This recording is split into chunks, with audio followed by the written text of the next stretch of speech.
Tesla Studies, and I am Lever, and today we are going to discuss about the law of equal marginal utility in economics intermediate first year. So let's discuss about the law. So what is the introduction of the law? So the introduction of the law is the law of this is an important law of consumption.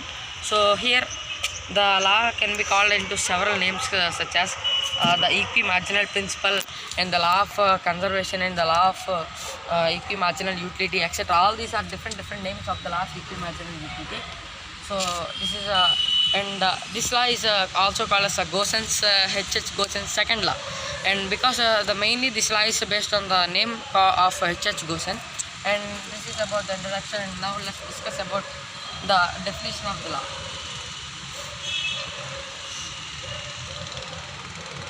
So what is the definition of the law of equi-marginal utility means? If there is a person and he has a good, if a person has a good which can be used for several uses, he will distribute that good among these uses in such a way that marginal utilities of all is equal. Okay, so the marginal utility is equal in all, and also the person will use that good in such a way that the marginal utilities are equal, and also the sum of the part will be taken from the second good, and it will be added to the first one. So this is the definition given by the Alfred Marshall. So introduction of the law above is completed, and now let's discuss about the statement of the law.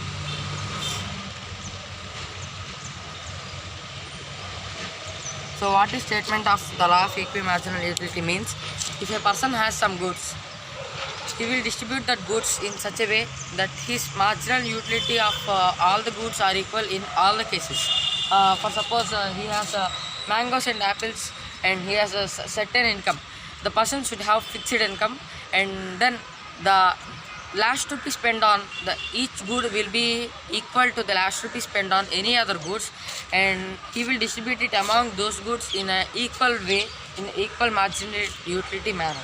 So the statement of the law says that if a person has a certain income, fixed income, and the person has to buy the given prices, the goods at a given prices in the market, he will buy the goods such that his satisfaction or his marginal utility by consuming those goods will be maximum, and also his income and expenditure should be equal. So this is the statement of the law. Now let's see the conditions of the law of equi-marginal utility. So the conditions of this law are: first one is income is equal to expenditure. Second one is the marginal utility divided by the price of the good should be equal to the marginal utility of second good divided by the price of second good. That is, say suppose there are two goods X and Y. Now the second condition tells that mu of X by price of X should be equal to mu of Y by price of Y. So this is the second condition of the law of equi-marginal utility. And the last condition, and the third condition and the last condition is the consumer always tries to get maximum satisfaction.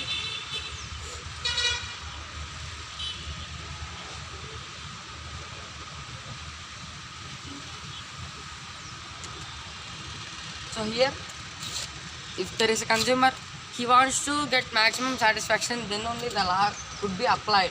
These are the conditions of the law. First we have discussed about the introduction of the law, definition of the law, statement of the law, conditions, and this is about the explanation of the law. Now let's do this in a table form and a graphical manner. Okay, so first let's take, there is a person called Ramu, suppose. Explanation of the law.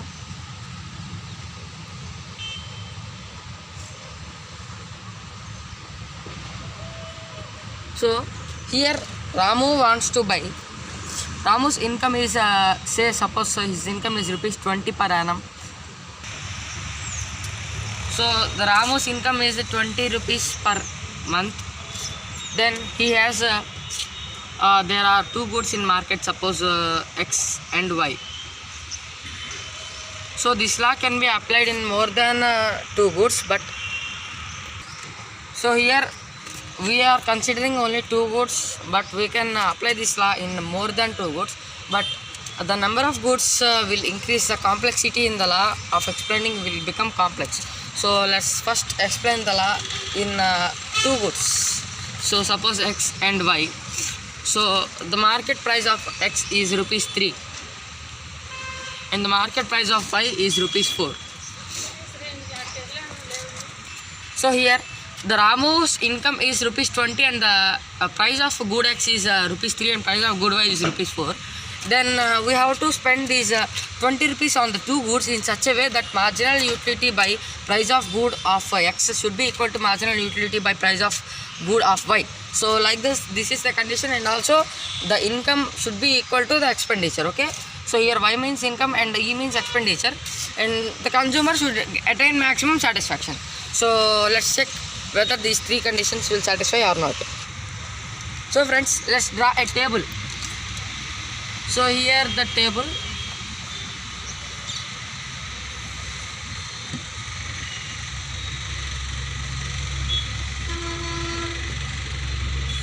So there are 4 columns.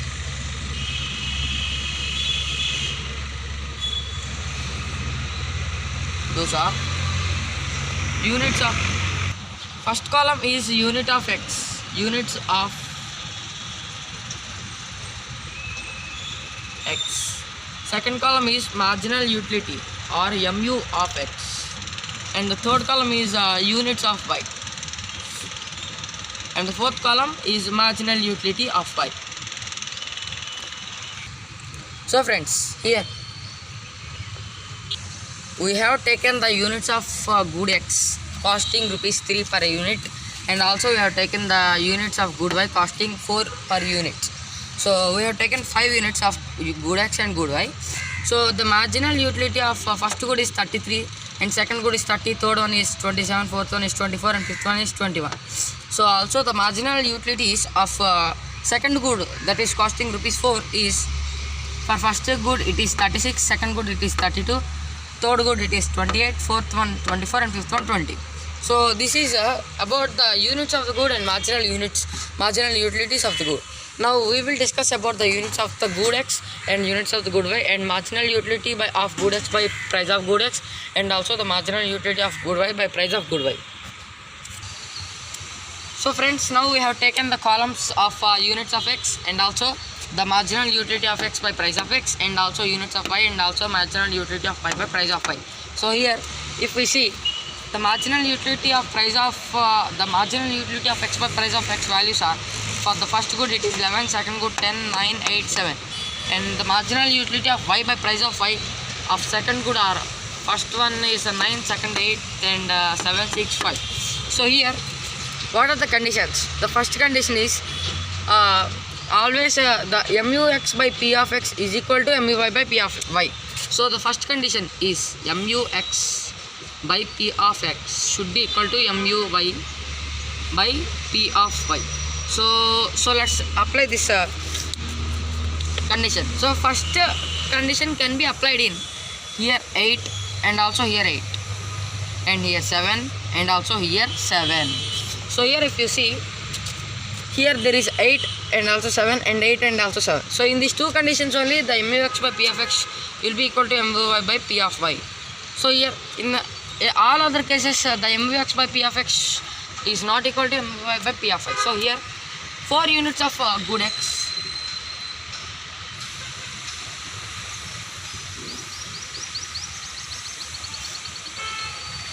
and how many units? 2 units of good Y.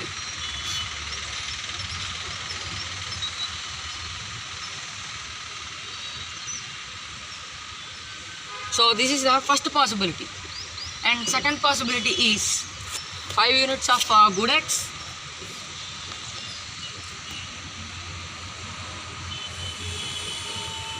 and 3 units of good Y. So here if you see, on the basis of the first condition there are only 2 possibilities, 4 units of good x and 2 units of good y is the first possibility, and 5 units of good x and 3 units of the good y is second possibility. So these are two possibilities, and the second condition is income should be equal to expenditure. So, and the third one is maximum satisfaction.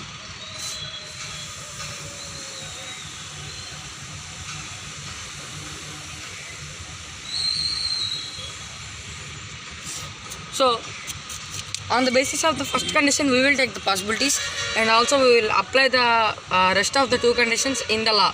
So here, let's take the second condition first. If we take the second condition, here mux by p of x is equal to mu by p of y. So in second possibility, first condition is right, and let's check the second condition. What is income? 20 rupees, right? So if we take the second possibility, the expenditure will become 5 units of good x. The cost of good x is 3 rupees, right? So 5 into 3 is equal to 15. And if we take the 3 units of good y, the cost of good y is 4 rupees, right? So 3 into 4 is equal to 12 rupees. So what is 15 plus 12? It is more than 20, right? It is 27. So this possibility is not right. So the possibility should satisfy the three conditions. Here only one condition is satisfied. So let's see the third condition of the second possibility.